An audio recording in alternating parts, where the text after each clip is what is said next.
Now, a few weeks ago, I took a look at some STL files for the upcoming game Zeo Genesis, and I made the comment it'd be cool to see how these 3D prints that I made compare to the final production plastic miniatures. And well, that's not going to be happening anytime soon because there's been a major change to the production plan for this game. When this game launched back on GameFound earlier this year, one of its big selling points was that it was going to have plastic injection molded miniatures made here in the United States, and well, that plan is no longer going to be happening. We'll take a look at the announcement here in just a moment. It turns out that the initial set of miniatures that are going to be made available to backers are going to be high quality 3D prints. Let's take a look at the update over here. A hard update to write, but needs to be done. We won't be able to make a realistic date with our hard plastic minis. We'll talk about why, but mostly about a choice for you. We are going to change from hard plastic to high quality 3D prints. We understand if this doesn't meet your needs and will offer refunds for all physical pledges since this is a material change. Now, the company is still making plastic miniatures, and they showed off one of the sprues in this update, but things are moving much slower than anticipated. Where are we? We are making plastics now, have files done for all 8 releases in the campaign, tested and validated, but are moving much slower than needed on milling and injection. We have 2 options to fix that: external mold production and internal hiring. And anyway, here is that sprue that I was mentioning, and these are indeed parts from Zeo Genesis, so they are making some degree of progress when it comes to their plastic miniatures. And then later on down the update, we see this one comment about the timeline of plastic miniatures. So this means no plastics ever? Question mark. No, we're going to keep working on our plastics with the resources we have. Delivery of hard plastic will be more than a year out from now, and that is too long to hold on to backer funds. We will exist as a 3D printed minis game, like a lot of other games, and then introduce plastics as we finish them. So what if we take the approach of one of those, quote, iceberg video things? Those are all popular right now on YouTube, right? You have the area above the water, which in this case is delays and slowdowns in production, which is your usual marketing speak with absolutely no useful information whatsoever, and that's normally all you would expect to get. But in this case, we do actually get a little bit more detail. It's kind of like that area that's like right below, underneath the water. Let's take a look at this one thing from the update. Was making stuff in plastic harder than you thought it would be? Is that the delay? It's almost exactly as hard as we thought it would be. We were aiming to have one other engineer and machinist in the mix by now, but haven't found the right unicorn yet. We're slower for that fact, and for the small hitches that add up. Having a smaller machine pool means any downtime multiplies through the process chain. We're working on plastics every day going forward, releasing them as we complete sets. Our 3D print pipeline is a separate group of folks squirreling away tirelessly. So that area is basically they couldn't find one extra person to work on the molds. And then when we get below that, well, they move into the wild speculation territory as exactly what these small hitches may be. So that's what I'm going to do because that's what I like doing sometimes. Now, to be fair, I have no actual experience with plastic injection molding, but I have done a whole lot of mold work with resin and pewter miniatures, so there are some basic concepts that apply to that, and I am kind of loosely a little bit familiar with the workflow in terms of how these molds are made. So with that, let's start with something very basic, and that it would seem to be that when it comes to making molds, this guy right here is actually the resin mold for my Surikari battlecruiser. It always sits back here. It would seem that molds are simply a process of filling an empty cavity with some sort of liquid that eventually hardens into a solid object. And that's actually not exactly true because this mold here, even when it's empty, is actually full of something. It's full of air. And that's a heck of a lot of a problem to overcome initially. So the air in these molds must actually be allowed to escape as you fill them, or in some ways you can crush it with brute force. And this is the first challenge you run into when it comes to mold design. So ideally you have ways to route the air out as the liquid comes in. So with the Suricard batter cruiser, it's actually quite simple because you pour the resin in the top, and then as it fills up, it kind of displaces the air floats up and can escape through some additional venting up here in the top.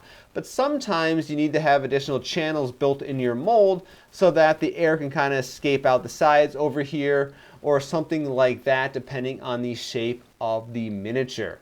And if we take a look back at their original picture of the sprue here, when it comes to plastic injection molding, that's what the frame of the mold is for. The hot liquid comes in one area, it flows around this frame to the various pieces in the mold, and then also you can have other parts of this frame effectively act as vents to allow the air to escape.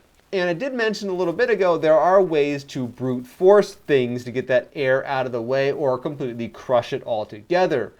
When it comes to pewter miniatures, there's a process called spin casting. So instead of just a simple rectangular mold like this, the rubber mold is a giant cylinder which can be spun around really fast. And the centrifugal force takes the liquid pewter and shoves it up against the outside of the mold and kind of bashes, the air out of the way that way. It's kind of like that physics trick where you can take a bucket full of water, spin it around really fast, and no water falls out.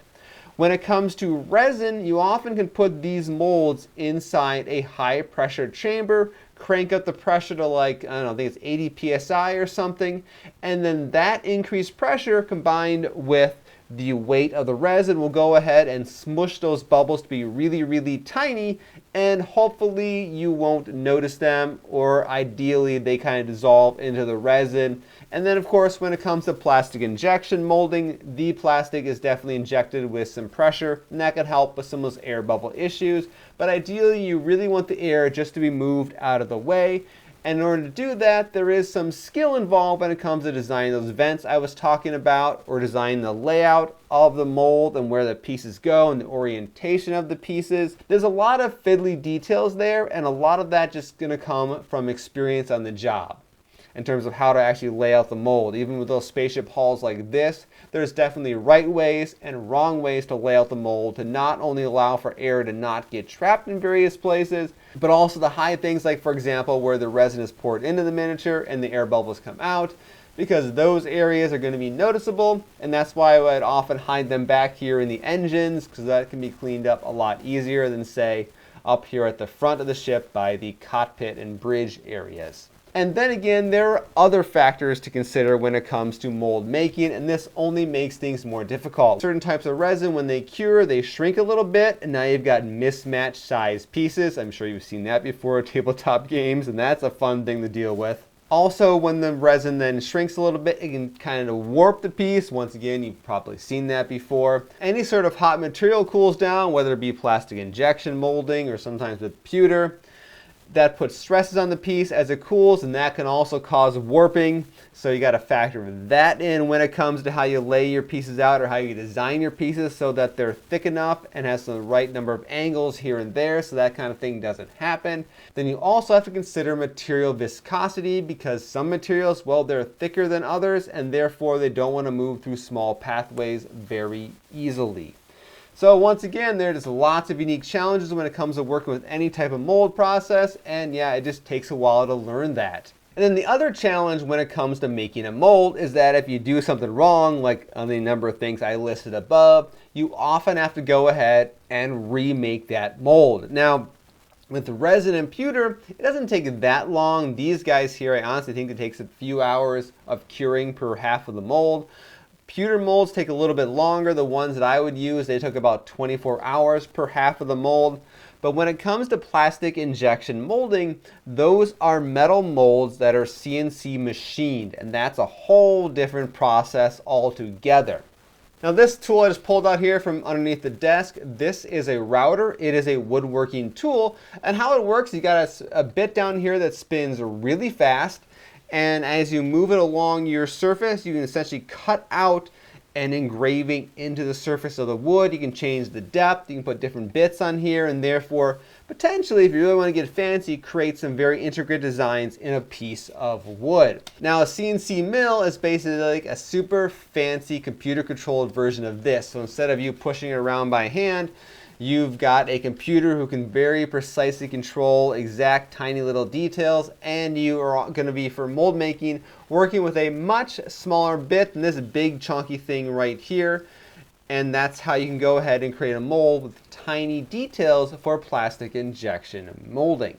Now, when you push this thing, or any sort of router-like device gets pushed through some material, you have that whole Newton mechanic thing of an equal and opposite reaction force, something or another, a force, and you know what I'm talking about. So as you move this guy through material, granted normally you use it like this, but you move it through material like this, there is a force pushing back on this bit, and that's from the material that you're cutting through.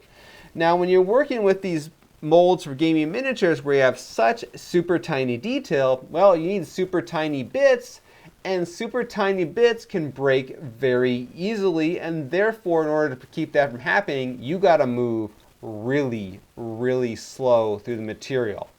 So it could take a very long time to properly route out one of these molds, and therefore every time you screw it up, well, you gotta go through the entire process again, which could take a very, very long time. Finally, the last thing I will say on this topic when it comes to plastic injection molding, there is software that can essentially simulate a mold and give you some pretty good ideas as to what will work and what will not work and why something will fail.